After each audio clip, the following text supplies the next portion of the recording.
Hello అండి. ఈరోజు వీడియోలో సొరకాయ, ములక్కాడ తీపి పులుసు ఈజీగా, రుచిగా ఎలా చేసుకోవాలో ప్రెషర్ కుక్కర్‌లో చేసి చూయించాను. వీడియో చివరి వరకు చూసి మీరు కూడా ట్రై చేయండి. వెల్కమ్ టు అవర్ ఛానల్ రకరకాల రుచులు. ముందుగా గుండ్రటి సొరకాయని తీసుకొని ఈ విధంగా సగానికి కట్ చేసుకొని, సగం ముక్కతోటి మనం ఇప్పుడు పులుసు చేసుకుందాము.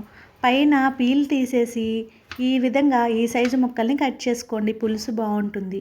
అలాగే ములక్కాయలని రెండింటిని తీసుకొని ముక్కలుగా కట్ చేసుకొని, ఒక ఉల్లిపాయను 2 పచ్చిమిరపకాయలను కూడా ముక్కలుగా కట్ చేసుకొని పక్కన పెట్టుకోండి.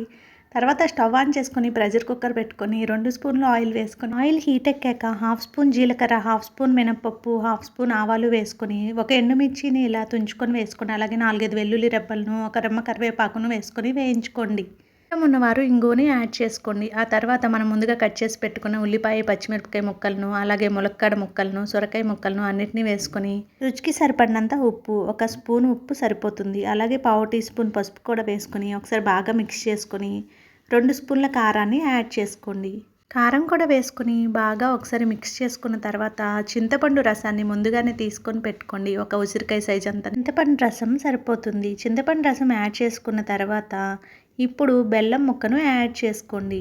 ఇక్కడ నేను వీడియోలో చూపిస్తున్నంత సైజు బెల్లం ముక్క కరెక్ట్గా సరిపోతుంది. బెల్లం కూడా యాడ్ చేసుకున్న తర్వాత చక్కగా ప్రెషర్ కుక్కర్ మూత పెట్టుకొని ఒక విజిల్ వచ్చేంత వరకు ఉడికించుకోండి, సరిపోతుంది.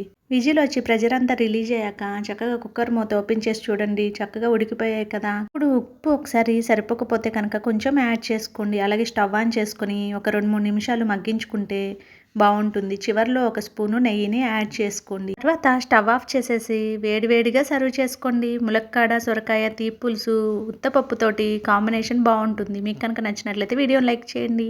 రకరకాల రుచులు ఛానల్ని సబ్స్క్రైబ్ చేసుకోండి.